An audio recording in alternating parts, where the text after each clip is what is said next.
नमस्कार दोस्तों, खबरों की खबर का सच इस कार्यक्रम में आज हम चर्चा करेंगे इतिहास के उस किरदार की जिनकी भक्ति, शक्ति और निष्ठा की मिसाल दी जाती है और साथ ही उजागर करेंगे कुछ उन अनसुलझे और अनसुने रहस्यों को जो मानव जीवन और भक्त समाज के लिए मार्गदर्शन का काम करेगा।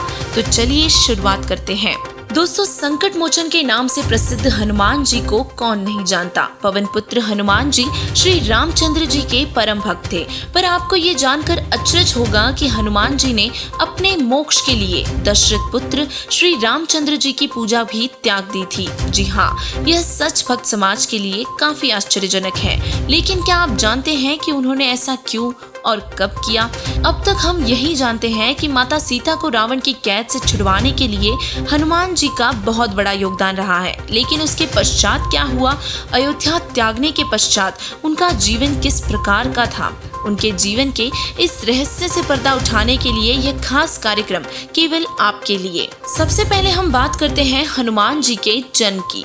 भगवान शिव का अवतार माने जाने वाले श्री हनुमान जी का जन्म माता अंजनी के गर्भ से हुआ। संतान प्राप्ति के लिए जब माता अंजनी मतंग ऋषि द्वारा बताए गए तप को करने लगी, तब से प्रसन्न हुए वायुदेव ने माता अंजनी को आशीर्वाद दिया और वरदान दिया कि तुम्हें अग्नि, सूर्य, सुवर्ण, वेद, वेदांगों का मर्मज्ञ और बलशाली पुत्र प्राप्त होगा। कुछ समय पश्चात माता अंजनी के गर्भ से भगवान शिव के अंश श्री हनुमान जी ने जन्म लिया, जो वायुदेव द्वारा दिए गए वरदान से युक्त थे। अब जानते हैं कि राम जी के अंग संग रहने वाले उनके प्रिय भक्त हनुमान जी ने आखिर अयोध्या क्यों त्याग दी थी। दर्शकों, हिंदू समाज में चर्चित रामायण, जिसे पूरा भक्त समाज बखूबी परिचित है, श्री रामचंद्र जी के 14 वर्षों के वनवास के दौरान सीता जी का अपहरण हो गया था और उसी दौरान सीता जी का पता लगाने में श्री हनुमान जी ने मुख्य भूमिका निभाई और रावण की लंका में जाकर माता सीता को खोजा और साथ ही सीता जी को दुखी देख हनुमान जी ने लंका के 9 लखा बाग को भी उजाड़ दिया था और अपनी पूंछ से लंका में आग लगा दी थी। सीता जी को वापस लाने के लिए तथा लंका जाने के लिए समुद्र पर मुनिंद्र ऋषि जी के आशीर्वाद से पुल बनाया गया और लंका की ओर चढ़ाई की गई थी।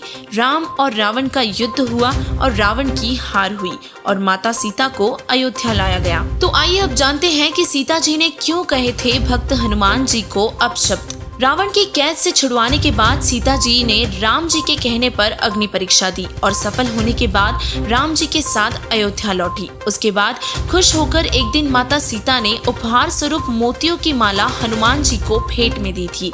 हनुमान जी माला के हर मोती को तोड़ तोड़ कर फेंक रहे थे, क्योंकि उन पर कहीं पर भी राम जी का नाम नहीं लिखा था। सीता जी को उनका ये व्यवहार अच्छा नहीं लगा और सीता जी ने हनुमान जी को बहुत कटु वचन कहे कि तू रहा बंदर का बंदर। यह सब सुनकर हनुमान जी बहुत दुखी हुए और अयोध्या त्याग दी थी। अयोध्या त्यागने के बाद एकांत स्थान पर बैठे हनुमान जी का मन बहुत ही विचलित था। उन्हें संसार में कोई अपना नहीं दिखाई दे रहा था और उसी समय एक ऋषि जी हनुमान जी के पास आए और उनसे राम राम कही। हनुमान जी ने ऋषि जी को देखा और सोच में पड़ गए। तब ऋषि जी ने उनके पास बैठे और उन्हें याद दिलाते हुए बताया कि जब आप सीता जी का कंगन लेकर आकाश मार्ग से श्री रामचंद्र जी के पास जा रहे थे और जिस स्थान पर पृथ्वी पर उतरे थे वहाँ एक पर्वत था जहाँ एक सुंदर बाग और स्वच्छ जल का सरोवर था और वहीं पास में मेरी कुटिया थी। मैं वही ऋषि हूँ। तब हनुमान जी को वो दृश्य याद आया। यह हनुमान जी के जीवन का पहला अनसुना वृत्तांत है। जिस समय हनुमान जी सीता जी का कंगन लेकर आकाश मार्ग से जा रहे थे और पृथ्वी पर एक पर्वत पर उतरे थे, वहाँ एक ऋषि जी की कुटिया थी। पास में स्वच्छ जल का सरोवर था और फल फूलों से भरा एक सुंदर बगीचा था।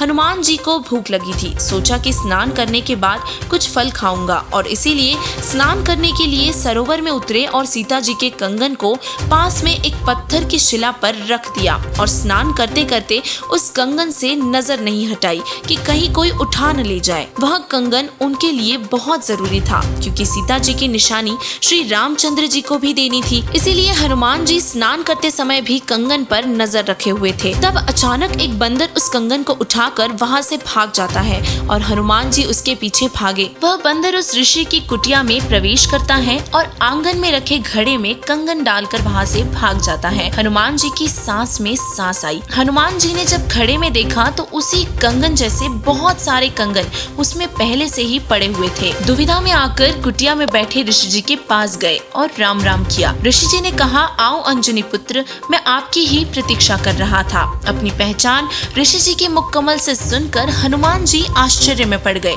पर अपनी परेशानी के कारण उस विषय में नहीं पूछा और अपनी समस्या बताई। तब ऋषि जी ने कहा कि हनुमान जी, आप कौन से श्री राम की बात कर रहे हो? यह सवाल सुनकर हनुमान जी हैरानी से बोले, आप कौन सी दुनिया में रहते हो? आपको यही नहीं पता कि कौन श्री राम है?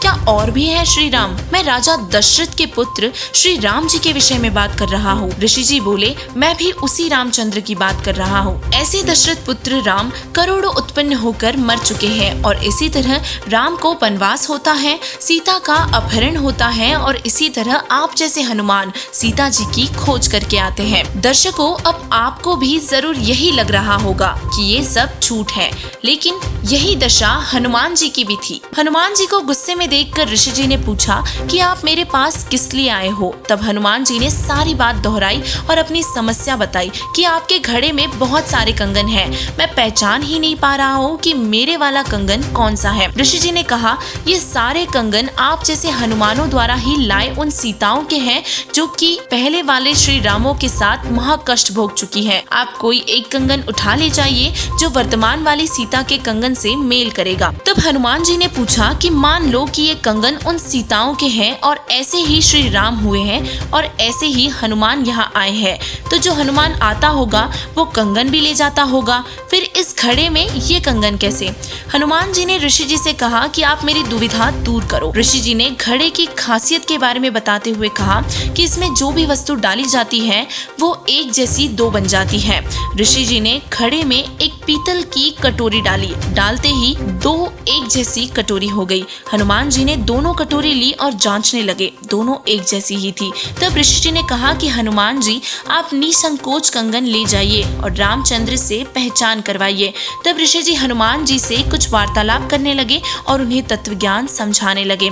कंगन वाले चमत्कार को देखकर हनुमान ज्ञान सुनते रहे और फिर विनय पूर्वक समय की कमी को बताया और ऋषि को प्रणाम करके उनसे आज्ञा लेकर एक कंगन उठाकर चले गए। श्री राम जी के पास पहुंचकर बताया कि सीता माता जी का पता लग गया है और थोड़ा संकोच करते हुए कंगन दिखाकर परख करवाई। तो श्री राम जी ने हनुमान जी को सीने से लगा लिया और बोले कि आपने मुझ पर बहुत बड़ा उपकार किया है, यह कंगन वास्तव में सीता का ही है। अब वापस उसी बात पर आते हैं। जब हनुमान जी एकांत में बैठे थे तो वही ऋषि उन्हें वहाँ मिले। अब हम हनुमान जी की जीवनी का दूसरा रहस्य उजागर करेंगे। ऋषि जी का नाम मुनिंदर ऋषि था। ऋषि ने हनुमान जी से कहा कि अंजनी पुत्र हनुमान, उस समय आपके पास तत्व ज्ञान सुनने का समय नहीं था, अब आपके पास पर्याप्त समय है और इसीलिए मैं आपको पूर्ण परमात्मा के बारे में ज्ञान सुनाने आया हूँ। हनुमान जी ऋषि जी की उन बातों को भूले नहीं थे और बोले, हे ऋषिवर, आपका ज्ञान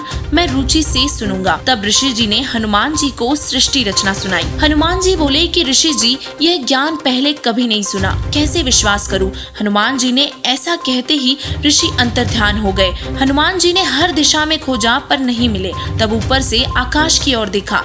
ऋषि जी ने उसे दिव्य दृष्टि प्रदान की और हनुमान जी को अपना यानी कि परमात्मा का वास्तविक रूप दिखाया, जो कि सतलोक के सिंहासन पर विराजमान था। उसे देखकर हनुमान जी बहुत प्रभावित हुए।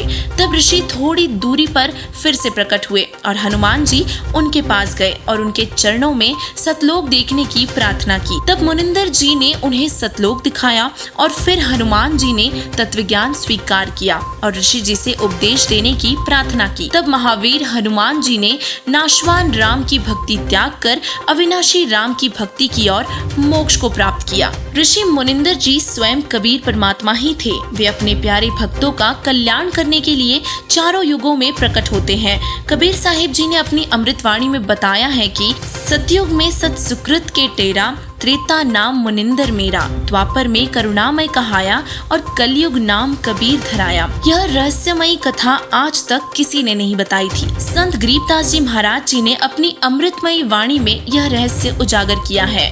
कहा मुनिंदर सुनो हनुमाना, तुम उलझे झूठे रंग में, ये 30 करोड़ राम हो जा लिए जीत जीत के जंग ने, जिसे जगत गुरु तत्वदर्शी संत रामपाल जी महाराज जी ने अपने तत्व ज्ञान में खोला है।